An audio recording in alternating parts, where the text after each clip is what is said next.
Welcome, Dr. Tara Perry, to Quantum Alchemist Mastered Podcast. It's a pleasure to have you here. I'm actually really excited to hear about you, your journey, because a lot of what we want to share is going within, is going to the root cause, is going to a lot of the stuff, that inner alchemy process. So I'm actually myself, I'm really excited to hear what you have to say and what you have to offer.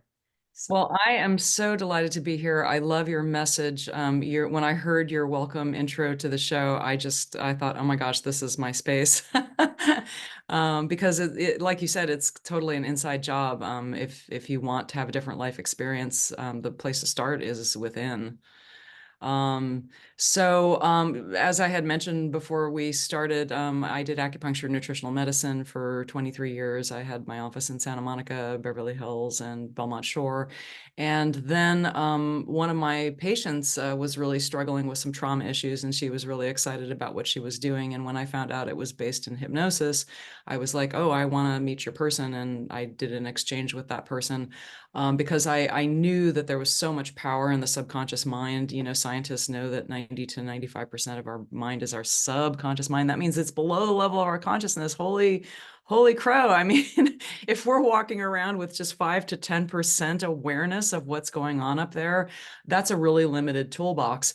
And I had known and worked with a couple of the top hypnotists in Los Angeles, but they weren't diving as deep into the subconscious and as directly into the subconscious as I found that this methodology does. And I've had the joy and the privilege of working with a lot of top people on the planet, Marissa Peer, Joe Dispenza, and Tony Robbins. Whether you like him or not, there's a reason he gets $1 million for 8 hours of his time. He really knows how to dive into the subconscious and leverage what's in there. So I love to say we stand on the shoulder of giants. It's just so fun to help somebody who really wants to change, because I'm sure you've covered that part of our brain doesn't want to change. It wants to go. In fact, I was just listening to one of your podcasts, and the person you were interviewing was talking about that very phenomena, which is that familiar is perceived as safe by the brain. And even if that's horrible, it's kind of crazy how we keep reverting back to that. So we really have to ask ourselves, what is the secondary gain I get from that? What is my attraction to being stuck in that? What is the payoff I get for being stuck in that? Because that experience of going someplace else, of transforming. I see you have a butterfly behind you, and that's the perfect image of a transformation. To be that, to go into that cocoon, to go into that imaginal soup, and allow ourselves to just be disintegrated and emerge as something new, takes a willingness and an effort. Because if we keep, it's crazy how many people knock on the door and they're like, I want change, I want change, I want change. And then when change shows up, they're like, nope, don't see it. It's not there. I second that 100%. If I may interrupt you a little bit, just to dive a little bit deeper and then just give a little bit more insight in regards to that. So I speak about my own journey a lot, and exactly what you said, happened to me like 6 years ago. And it's a whole process. It's still happening. It's still unfolding. I'm still learning and still transforming every day. But yes, when change knocks on the door, there is that resistance, before you embody and really expand that frequency, that you want to step into the next level of yourself and become closer to your higher self and to whatever it is that you came here to do. So it's really beautiful that you talk about your subconscious mind, because it's almost like we're going around with our blindfolds on and just really relying so heavily on our repetitive patterns, on our programming from childhood, not to go into anything farther to deep water, but just childhood. The institutions we went to, our religion, etc. Not to say there's anything bad about that. All of that is beautiful and is perfect for our journey. But we're walking around with programming, heavy programming, and I just invite people to question it. That's it. You don't necessarily need to change, but is it serving you? right? So really and self-introspection to really look within and see, hey, is there anything here that, like, why do I always react in this way? Where is the root cause of that? And going deeper. So thank you for pointing that out.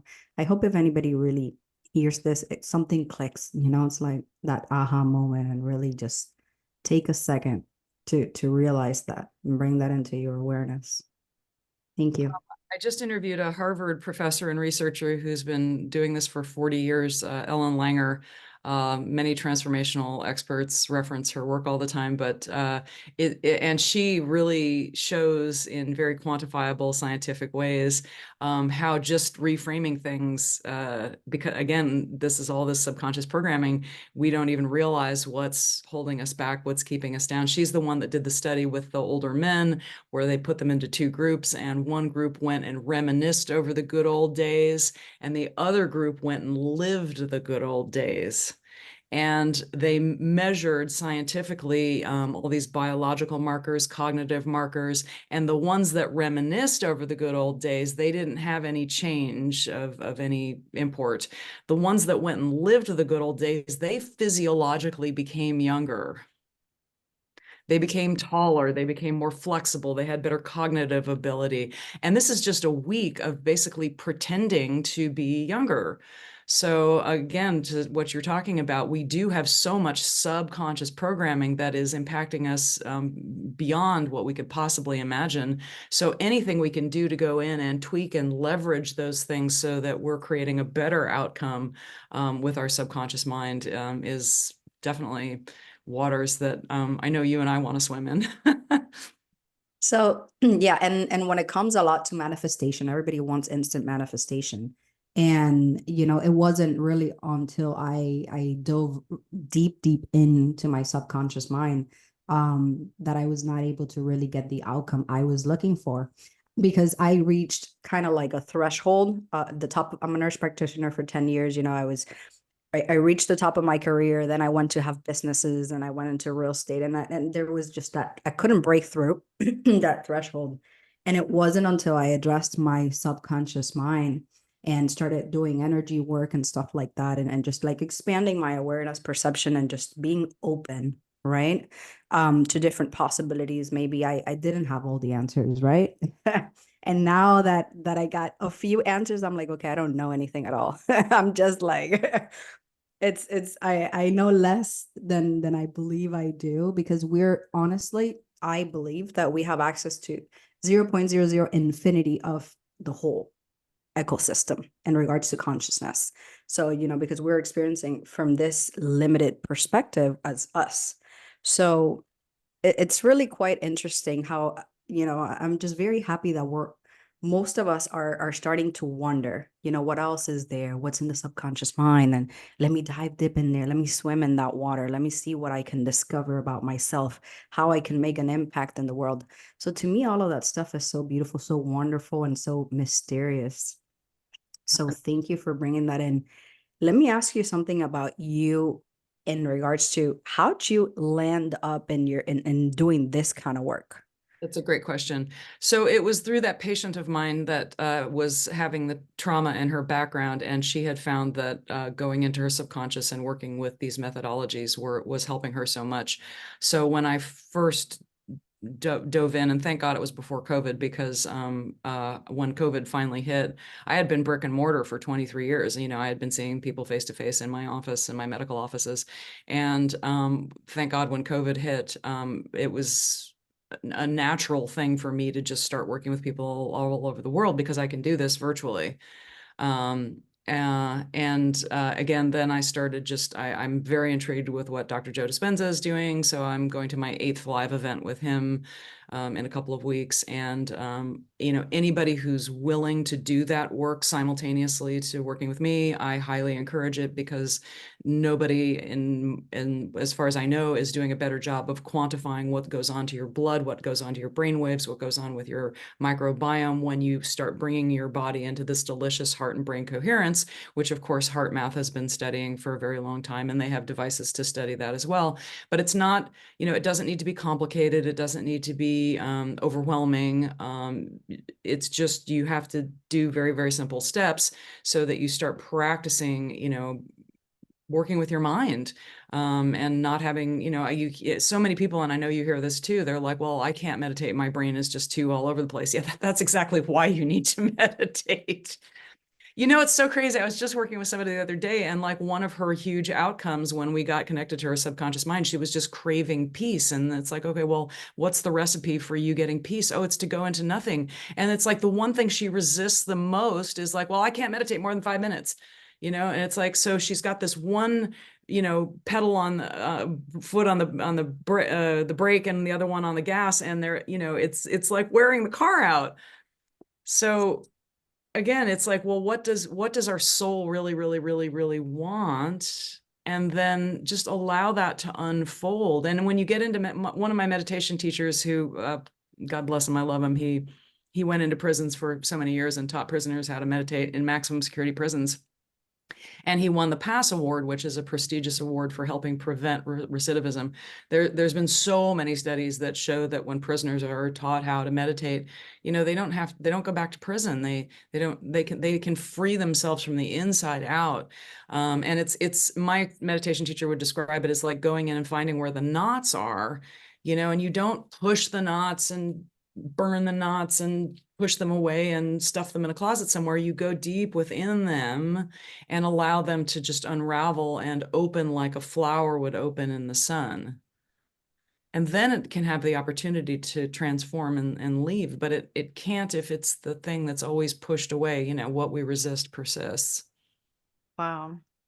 I want to ask you something. It sounds wonderful what you're doing, number one. And I'm gonna be sharing this in a couple ways. I would love to do like a little live on Instagram to kind of shed more light on your work. I think it is so necessary. Like this is what we need right now. It's one of those tools that I think it's a must that we're not paying as much attention to. And the other thing is, your teacher still alive? Oh, yes. In fact, I want to interview him I have a podcast called Next Level Healing. Okay, In very fact, I cool. just interviewed Ellen Langer. She's the Harvard researcher who has been 40 years. She's been doing this crazy research, which again shows you the power of how we categorize things and how that affects our lives.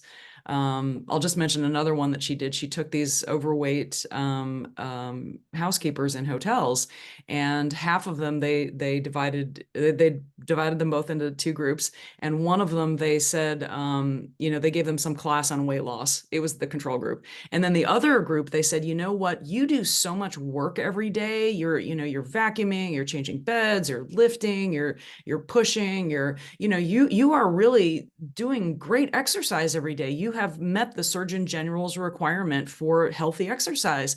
And they just informed them of what they were already doing. And guess what happened? A month later, they had lost more weight. Their blood pressure had immeasurably dropped. I mean, all these wonderful health outcomes just because they realized, oh, I'm doing healthy things. I think I need a session with you. I've been battling a lot with hormonal issues and stuff like that. And I've done a lot of subconscious work. I literally dive deep every single day into breath work, meditation, and all these things. But that's been one of the things that it's been like 2 years. 2 years ago, I never had any issues with that. And of course, I know it has a deeper root cause to it, emotionally and so forth. But yeah, I've been transitioning that. So maybe you and I should get together and dive a little bit deeper. See if I can convince myself that by playing soccer, I've done enough exercise Happy to, to drop some pounds. go and uncover that with you. About your teacher that I wanted to ask you, and sorry to take away the spotlight for a second. No, I love him and I want him to have the spotlight. His name is Alan Gompers. He wrote a book called Maximum Security.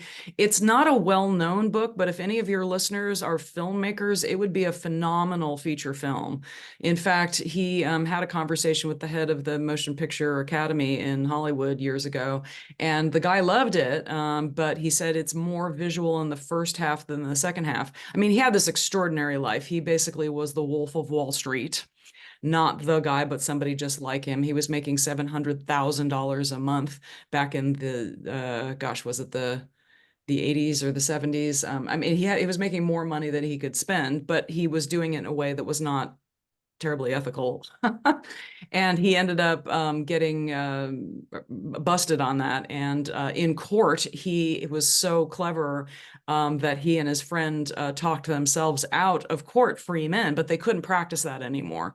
Anyway, he had to make up this, I don't mean to cover the whole book, but he had this extraordinary life, but he ended up going to prison on a drug bust that was like an ounce and a half of cocaine. Which was lunchtime in the film business. When I was in Hollywood, it was really, I'm not a cocaine person, but cocaine was widely used in that environment at that time.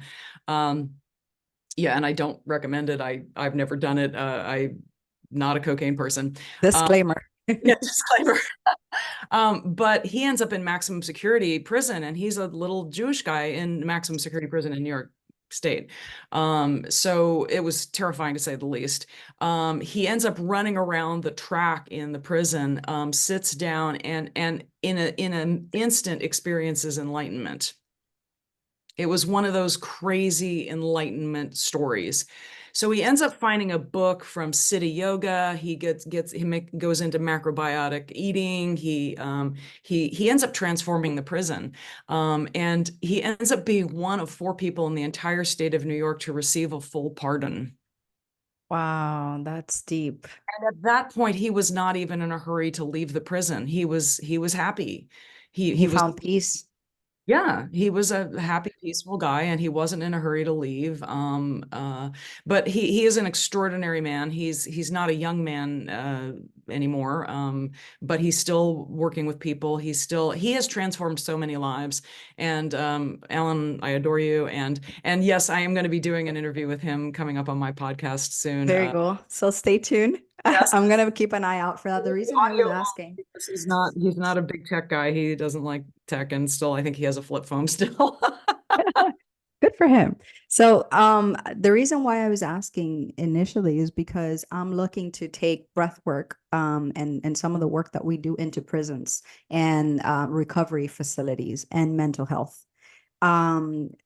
So I would love if maybe you can connect us, or you can ask him if he's open to the connection, and see how maybe we can collaborate on something or some ideas, or he can put me in touch with somebody to kind of start introducing these things in places where it's not so readily accessible, or they don't have the awareness of that because they're in survival mode. I mean, you're just literally trying not to and eat and sleep and make it out.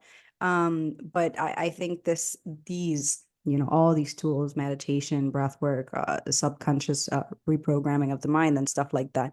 These are amazing tools that maybe if we get them, at least in there somehow, whoever it resonates with and it's open and it's ready, it's gonna ask for it, and it's gonna be open to trying it. So yes, I would love if maybe we can make that connection. Absolutely. I'd be Thank happy. you. Thank you so much. It's transformative for people that are in dire circumstances like that and really need some kind of light to find their authentic self, so that they don't end up going down a pathway that ends up, with drugs or homelessness or a long legal record that they can't ever get past. 100%. So tell us, maybe I know it's HIPAA and patient confidentiality, but is there any cool story or any kind of like testimony that you can kind of make short, like of somebody that was dealing with something that they were able to work with you and kind of overcome this or make some sort of progress into that, or any funny story, anything you wanna share? It could be a personal story as well. The whole reason I started podcasting is because I was getting all these crazy great results, and I wanted to get the word out. So there's lots of testimonials on my YouTube channel. It's either Dr. Tara Perry, Dr. Tara Perry, or Dr. Tara Grace Perry. You can find me on YouTube. And you can also find me on my podcast, Next Level Healing. They're all on there. But for example, there was a woman I worked with who was attacked by a Rottweiler, and she went through 6 jaw surgeries. She had developed a choking disorder. Every time she ate, she was at risk of going to the ER. She had 3 young children. She's a beautiful woman, and this was a huge drain on their family. She was living in fear of losing more teeth, having more surgeries, and literally in the first session, she realized this was the answer for her. And by the second session, she just wasn't having those issues at all anymore.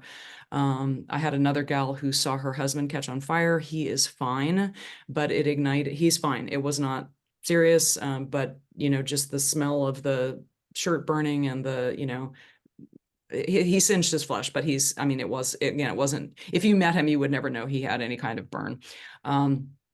And she ignited PTSD in her. She became allergic to all but 5 foods. She had mold going on, babesia, mast cell inflammation, Lyme. She was diagnosed with all of these things.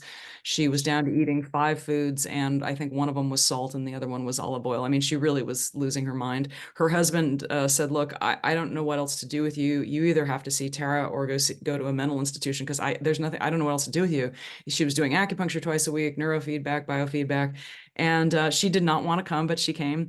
And fortunately, she did, because she was able to experience more peace than she had felt in her entire lifetime. And by the end of the 3 sessions, she just didn't have to do all those doctor's visits. She was able to resume a happy, normal life. I've had so many people.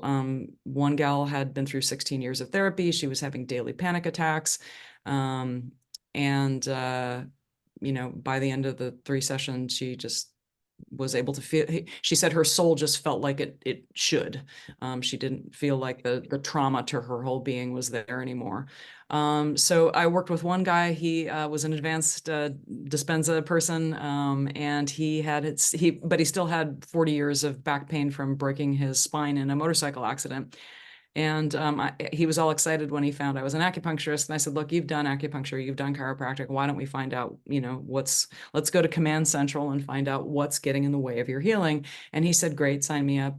And in just the first 2 sessions, after 60 days, he didn't have the pain anymore. Wow. So there's just all kinds of stories on Google and Yelp. There's over 100 5-star reviews of different people with different issues. Sometimes people don't feel worthy. They don't feel like they can ask for money, even though they're highly, highly, highly accomplished people. One gal that I worked with is an oral surgeon, and brilliant, amazing. I love her. She's actually a friend of mine.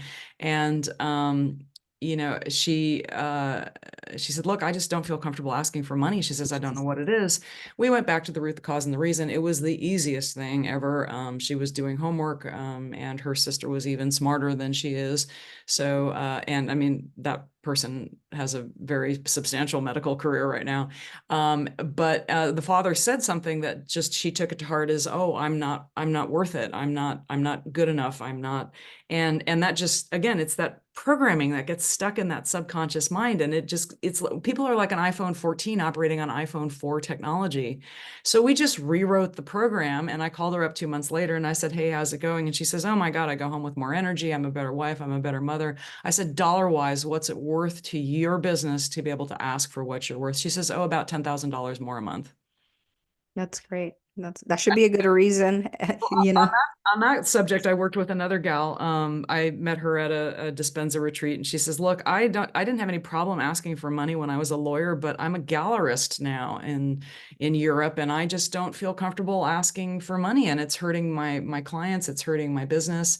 And it's just exhausting. And so we went back to the root, the cause, and the reason, and it was so completely not what she expected. And we rewired it, and now she sells paintings for $30,000 and $40,000 a piece and has a great time.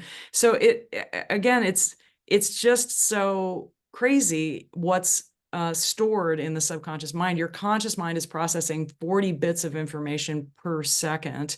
Your subconscious mind is processing 40 million bits of information per second.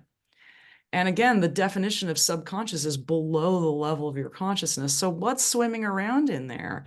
And I invite people to have some playful curiosity about it, because we seem to do ourselves so much harm, especially in our society. We beat ourselves up so badly. Most of us would not stand for a child being treated the way we treat ourselves every single day. Absolutely, 100%.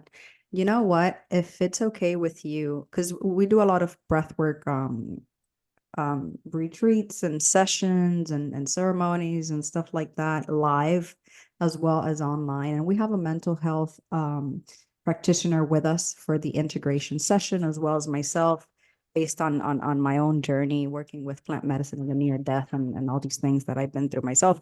But you know what? I will love it to include you as a resource on, farther integration process and working with that as a reference in case somebody wants to reach out to you.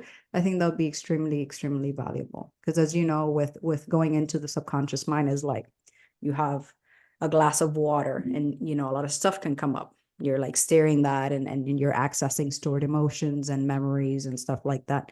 And we do spend a lot of time and offer a whole integration program. But if anybody feels that they need additional help, I would love them if they could get in touch with you. That would be really, really amazing. Absolutely. Happy to connect on that. Thank you so much. Let me ask you something else. So how have you applied what you've learned in your own personal life? Is there anything you were particularly dealing with that you said, hey, let me dive deep into that. Let me do what I preach and see how I can rewire this and just get myself on a better track? Yeah, that's a great question. I would say my dad was probably something was going on there, either bipolar, narcissistic. 1 minute I'd be the center of the universe, the next minute he didn't care if I was breathing or not. And it wasn't his fault, he just was who he was and he did the best he could. And he wasn't a bad person. There was, I look at the parents that are out there and, I didn't get beaten as a child or sexually abused or anything like that. So I'm deeply grateful for having a good childhood. But that aspect makes you, you always feel like you have to prove yourself. You don't feel like you don't inherently feel worthy, so you're constantly out there doing the next best thing, out there proving yourself at the next level. So finally just getting to inner peace was a big thing, and feeling worthy was a big thing, and I would say I chipped away at that over time. Certainly being able to get in and access my subconscious mind was huge, because I didn't, again, realize all this was stuck in there. Even though I had done decades worth of work, it's really surprising at the stuff that gets stuck in there. So it's a process, and that's another thing I would share with people. It's you want to develop like this upward spiral, so that as you release stuff that doesn't serve you, as you start operating in higher, better frequencies. It really is a frequency thing. I just interviewed a lovely fellow who wrote a book called the Creation Frequency, Mike Murphy. Very, very tiny book, one of the best books on law of attraction I've ever read. In fact, I've got an interview with him coming out in a couple of weeks. Very cool. The teensy tiny book. It's his life story. He went from having nothing to having it all. And he did it with law of attraction. He met this crazy guy in the middle of nowhere, paid him $50 an hour for 7 sessions. And that was everything he had. He was working in a terrible restaurant for tips. This was years ago, so $50 was, probably more like $200 or $300 today. But it's forwarded by Jack Canfield, who is, of course, the granddaddy of law of attraction training. Anyway, it's just a valuable little book for helping people with law of attraction. You asked me a question and I went off on a different tangent. What was your question? You're good, and you did answer it. It was really a situation in your particular life that you have implemented working with your subconscious mind and reprogramming, and you mentioned your dad and a lot of work with that. Want to finish that for sure, because as you do this, I love the book Atomic Habits. It talks about how if you just get 1% better each and every day, that compounds on itself. So it's really important that you make these little subtle shifts in your life, whether it's your breath work, whether it's your meditation, whether it's your grounding in your time in nature, whether it's gratitude, whether it's forgiveness. And that's forgiveness of everybody, forgiveness of other people, forgiveness of God, and ultimately forgiveness of yourself. If you just get 1% better each and every day, your vibration improves, and you find that you start connecting with other people whose vibration is up, and opportunities start to become available to you. You start to realize, what your path in the world is in a more authentic, deeper way, and it just feels so much better. It's a lighter, happier, more joyful way of being. more blissful way of being. Gosh, the meditations and the breath work I do now, I can't even believe how good it feels. And sometimes I'm like, okay, well, I can't do this too much more because that just feels too good. Also something else I want to point out is that meditation does not look the same, in my opinion, for everyone. So a lot of people, and I am speaking from my own personal experience, I can't speak for other people, but a lot of the information I had heard about meditation was just sitting and having no thoughts. Okay. So I want to speak in regards a little bit to that and then let you shed some light and your perspective on it. So for me, when I started meditating, it was hard. I don't think I could be there more than 5 minutes, but I was trying to just blank out the mind purposely, like forcing myself not to think anything. And then I started changing and adding mantras to it or music to try to do a pattern interrupt in regards to that. That helped a little bit, but it was not what I was looking for still. I couldn't go deep. And then of course I had, my near death working with plant medicine, and that opened up a whole different, like my third eye opened up. And now my meditation, when I go in, I like to a lot connect with the core of the earth, and from there be able to really go into my subconscious mind and to other realms and really explore a little bit more. But that came with practice, with time, with my clairs being a lot more opened. So now my meditations are more like movies, like they're teaching me. I connect with my guides, and I have a different type of meditation.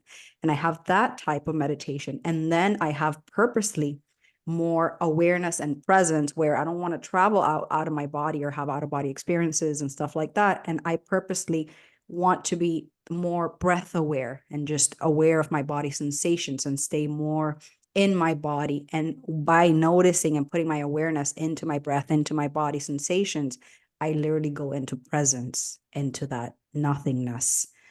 So they're just different types of and ways of meditating for me. Like when I do yoga, for me is like meditating. I'm just lost in that flow, and I'm just in my own world. I am not even, it's not exercise for me. I'm meditating. When I go in nature, the same. How do you feel about that and the different ways? What's your experience? That's a powerful, powerful question. I love David Hawkins. He's the one that wrote Power versus Force. His latest book was he's deceased now, but he's just an amazing human. His latest book was called Letting Go, and he liked to call it contemplation. So I do think there's many ways to achieve what one wants to achieve in meditation. I love to just be nobody, nowhere, no place, and no time, and become nothing, because it just, honestly, when you just let go, there is such freedom in that. Again, it's what we resist persists. So when we try to push away, we try to ignore, we try to not feel those feelings, the feelings have a message. That's what's so cool about this work that I'm doing, is that it helps. It's like God's knocking on the door, and it's like, if you ignore God, then the next thing you know, the door gets blown down, and then you keep ignoring God, and then the house gets blown down. It's like, just take the message and process it, and then God can stop knocking on the door. I often find that the message is something that is for your benefit. It's not trying to hurt you. It's trying to help you. And if you can connect with it, I actually own the domain name Brain Aikido, because in Aikido, you don't push against energy. You bring the energy towards you, and then you redirect it. And that's really the beauty of this, is not the fighting stops, the tug of war stops. That thing where you're pressing hands with somebody, if the energy is just not there to press against, then there's no pressure. The pressure is all from pushing back on it. Again, you could go inside and find that knot that's all tied up in there, like my meditation teacher would describe. And then my instruction to people is go into the knot and just, where is the center of it? Go, rather than push away from it and avoid it and, put it in a bundle and try to send it off into the sun. Just go right into the very, very center of it and just sit there and see what happens. And usually it'll just start to unwrap. It'll be like a flower opening in the sun. Walking meditation's great. Yoga, of course, is designed for meditation. It's designed to help the mind quiet down. So when you reach that beautiful meditative state in yoga, that's perfect. Nature grounding. I just interviewed a fellow who went and lived with the Pitaha, which is a obscure tribe in the Amazon. And that's a wonderful book. It's called Don't Sleep, There Are Snakes.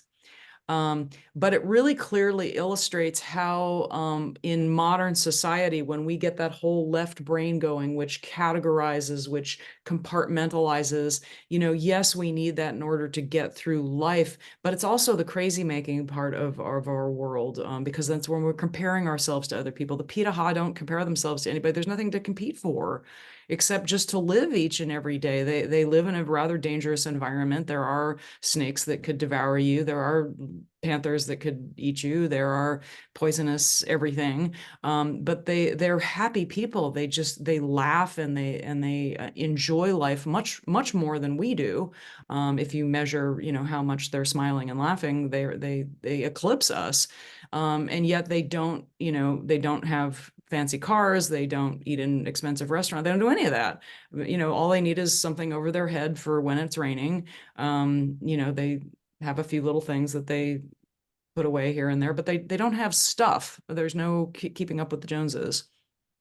You mentioned that, and I can relate to that because, well, it could also be because it was my childhood. So as children, of course, we don't have the responsibilities and the challenges and all these things, unless there is trauma, of course. And I come from Cuba, and we literally come from the farm where there's nothing. Like our floor was out of dirt there, and when it rained inside the house.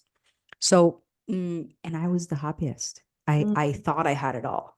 In my mind, I was a super happy child. I never lacked anything, and yeah, I can really relate with what you're saying.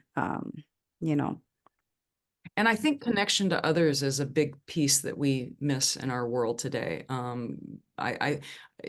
Gabor Mate, a major MD who writes a lot about addiction, it's the attunement that, you have when you're growing up as a child. So my guess is if you had a happy childhood, you were able to have somebody that you looked at and you felt like they appreciated you, understood you, cared about you.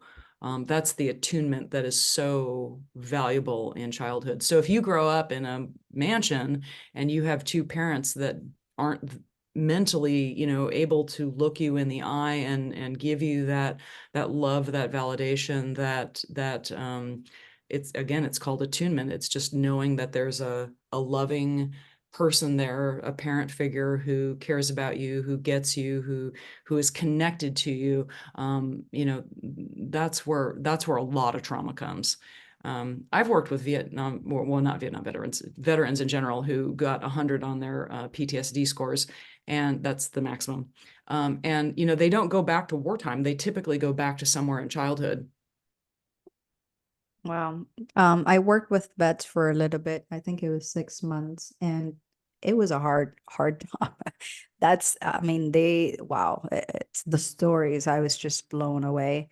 And I really feel that the current system we have, and it's not to speak bad about the current system. I'm grateful for all the advancement we've done. It's part of the evolution process. And just being aware of what's needed. There's got to be another way. We need to find a way to help others and help ourselves because it's the same thing. And really just bringing this type of work. Hopefully they will start to bring it into the programs that actually support vets, and counseling and stuff like that, other than what there is currently. Hopefully that, they'll be more open until there's a way for us to get in there and try to help from a different way. Well, they did actually open the door and lay out the red carpet for acupuncture years ago, which is great because, just putting acupuncture needles in the ear is tremendously helpful for the vagus nerve. The vagus, again, dialing back that sympathetic response. So there's something called battlefield acupuncture. It's great for sleep issues, pain issues, trauma issues. So that's a very nice change that occurred in the VA system some years ago. And yes, I agree with you. It'd be great to see meditation, breath work, and just honestly community. You can move mountains when you create community. 100%. Let me ask you, we've heard a little bit about, and just to kind of start wrapping up, I know we've been speaking for a little bit. How, like, were you always, aside from that event that happened and you got into with that patient of yours and stuff like that, were you always interested in this kind of stuff? Did this always like intrigue you as a child? Was like, how were you as a teenage? Like, kind of like a Yeah, little bit on the backstory. Like, was this like, I don't know, were you always into this? How did, like, because usually, yeah, you have those aha moments. Like, yeah, this is my, I want to die. Like for me, it was the Akashic records. Yes, I came across somebody told me about the Akashic records. I said, I don't know what that is, but I want in. So, right, like. question. So my first For experience that. with this was probably when I was about 29, I think. I did a breathwork session with somebody who had trained in TM. And oh my goodness, I went out. I felt like Eckhart Tolle felt when he was walking around the world for a year, and he just didn't, he just was so blissed. I was blissed out. I was completely blissed out. And I thought to myself, my goodness, if this doesn't change, I'm never going to accomplish anything in my life, because I just didn't need anything. I was seeing auras. I was blissed out. And fortunately, I did start coming back to planet Earth, because really, I don't know what you would have done if you were in that state. I guess you could become like a guru or something. But that was my first entree to that. I have fortunately had many experiences like that. I've had experiences after yoga classes with high vibration people where all of a sudden it just hit me, and I just felt it's just enlightenment. I don't know. So one day after a yoga class, I noticed there was this feeling in my heart, and I noticed there was this silver thread going out from my heart, and it went to my mother. And I thought, oh, that's interesting, because my mother and I had had some, issues at that time. And I thought, that's interesting. But it was this beautiful silver cord. And I thought to myself, I wonder where else this silver cord goes. And in a nanosecond, I saw that silver cord go to every sentient being on the planet. And I was just in this state of awe and overwhelm. I'm literally laying on the floor in this yoga class, crying, sobbing. And everybody, this is Shavasana, and I think everybody's going, oh, this poor woman, something horrible is happening in her life. I'm sitting there in bliss, joy, and ecstasy, with tears of gratitude rolling down my cheek. And this went on for like 5-10 minutes. And I went up to the teacher, everybody's out of the class now. And I finally get off the floor, and I walk over to the teacher, and she was a spiritually evolved person. So I didn't think she would think this was nuts. So I told her what had happened. And she nods at me and she says, oh, welcome to my world. She says, I oh my love God, that. she says, I'm so happy for you. You had this wonderful experience. But I mean, I've fortunately, this has occurred to me in various forms over the years, and I don't have full control over it. If I'm doing like a Dispenza retreat, I'm going to have some kind of download or experience or mystical experience when I do that. It has happened spontaneously, and I'm very, very intrigued with, on my podcast, I've interviewed many people with near-death experiences. So I there's just so much richness there. Learning from people who have, like Eben Alexander, I interviewed him. He's arguably became more brain dead than any human being ever. He's a neurosurgeon, a brain surgeon. So when he had that experience and wrote about it, people listened, and this was on the New York Times bestseller list for 40 weeks, Proof of Heaven. I interviewed Mark Gober, who wrote this fabulous book that quantifies mathematically all these experiences that people are having that don't fit Newtonian physics. It's one of the best books on quantum physics and consciousness in the brain. He proves that consciousness is not located in our brain. And he does it in a way that a 10-year-old could understand, because he's used to doing very, very high level quantification for Wall Street. He's a summa cum laude graduate from Princeton. So he knows how to take very, very complex information and make it so that anybody can understand it. So that's another fellow that I've interviewed on my podcast. So I'm so grateful that this connection has been there throughout my life. I mean, I'm more grateful. It is what I'm grateful for, because there isn't anything more valuable. There's nothing 3D that's more valuable. Because when you're connected to source, it's beautiful. It feels, it's so fulfilling. And the more you get connected to that, I find the more you're able to help other people. And then that is got rewards that exceed anything else. So I think I answered your question. You did, and you went even above that. So thank you for always going beyond, just the question, and really giving more insight and also recommendations, because a lot of the recommendations you've given, they can start off by listening to the episode on your podcast. From there, if they have an interest in the book or whatever further information, they can.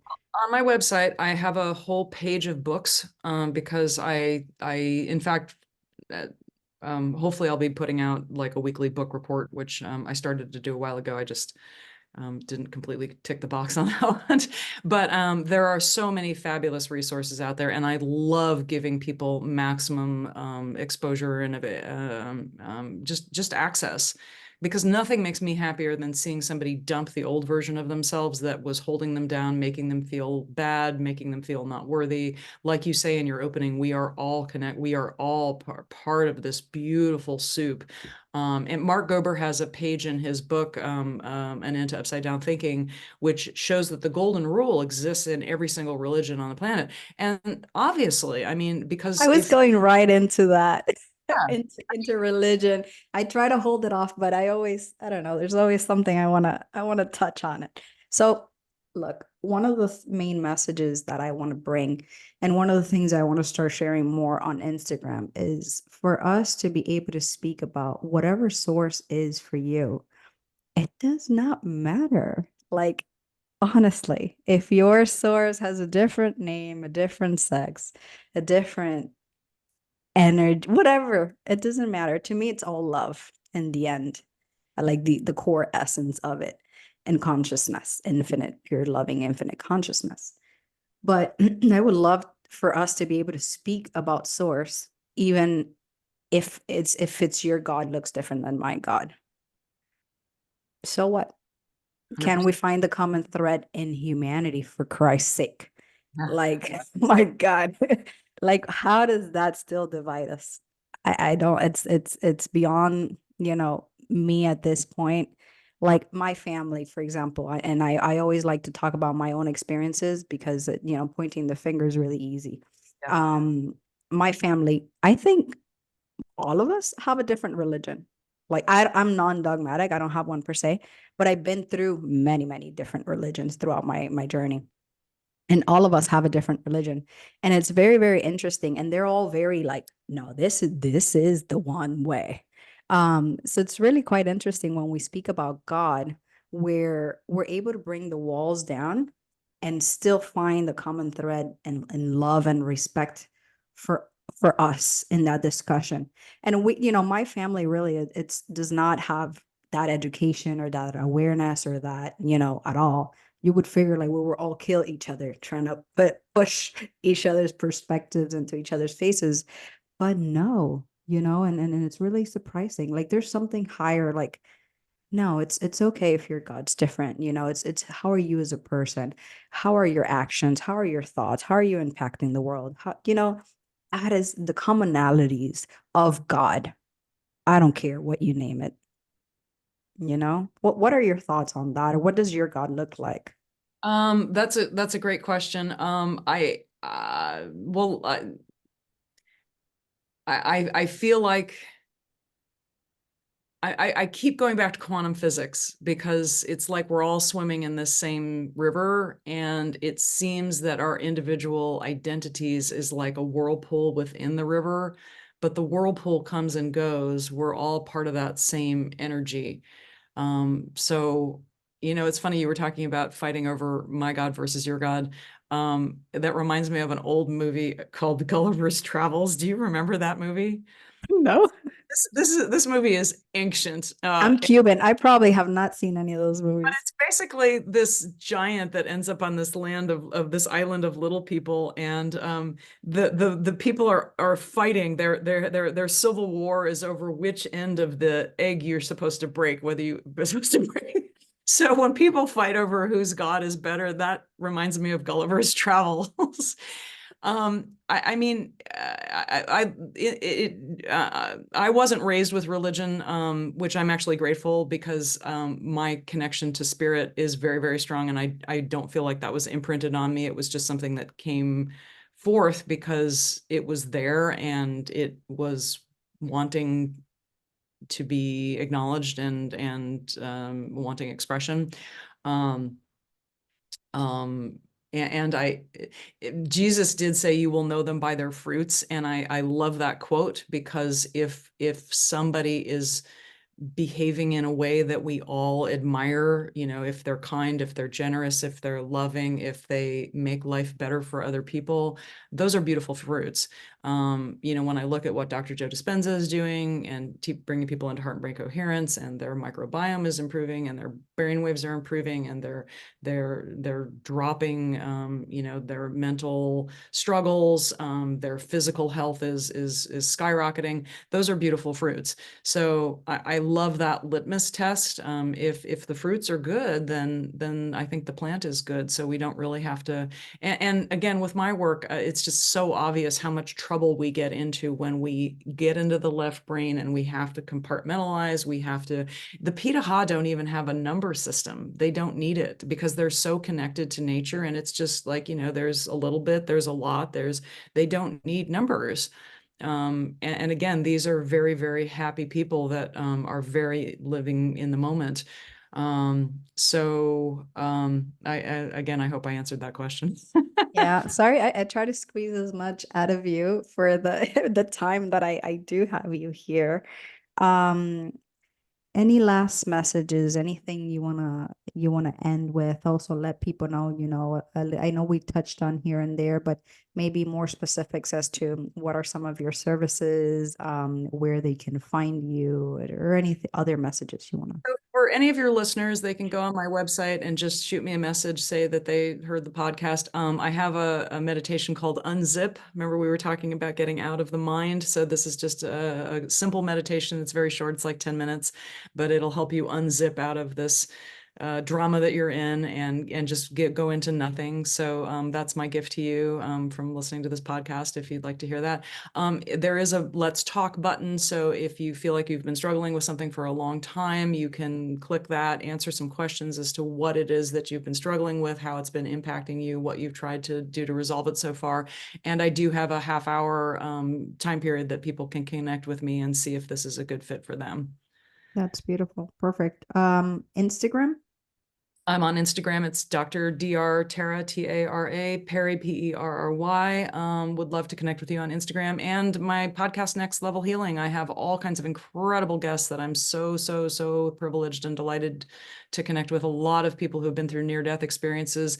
The fellow that I mentioned who had the 40 years of back pain from breaking his spine, pulled his son out of a 22-day coma. He had a near-death experience when he was younger. So when his son was in this coma and the hospital wanted to harvest the organs, they were actually rather adamant that the brain wasn't coming back and they wanted to harvest the organs. The father had a near-death experience. So he goes and connects to the son and says, look, if you want to leave, I know it's a beautiful place. I respect that. But if you want to come back, he says, track your eyes from left to right. Give me a sign so I can help you. The eyes tracked from left to right. And so he sets up a coherence healing, which is a Dr. Joe thing.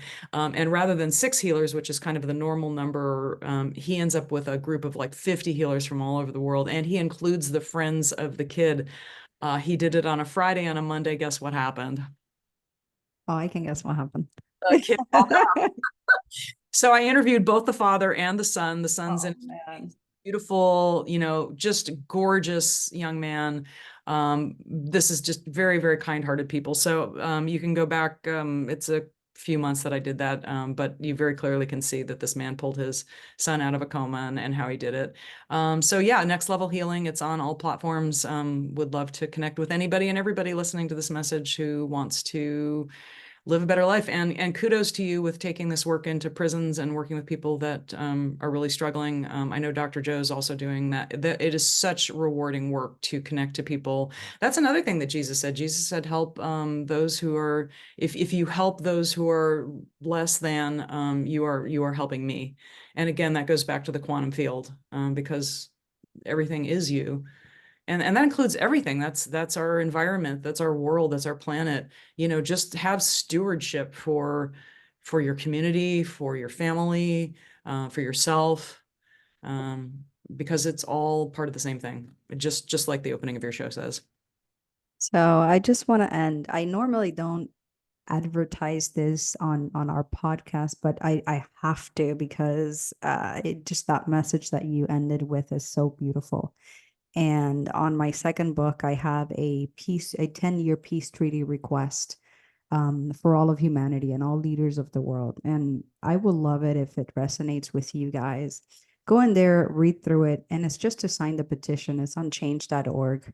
And maybe we can make a big enough noise to get it out there.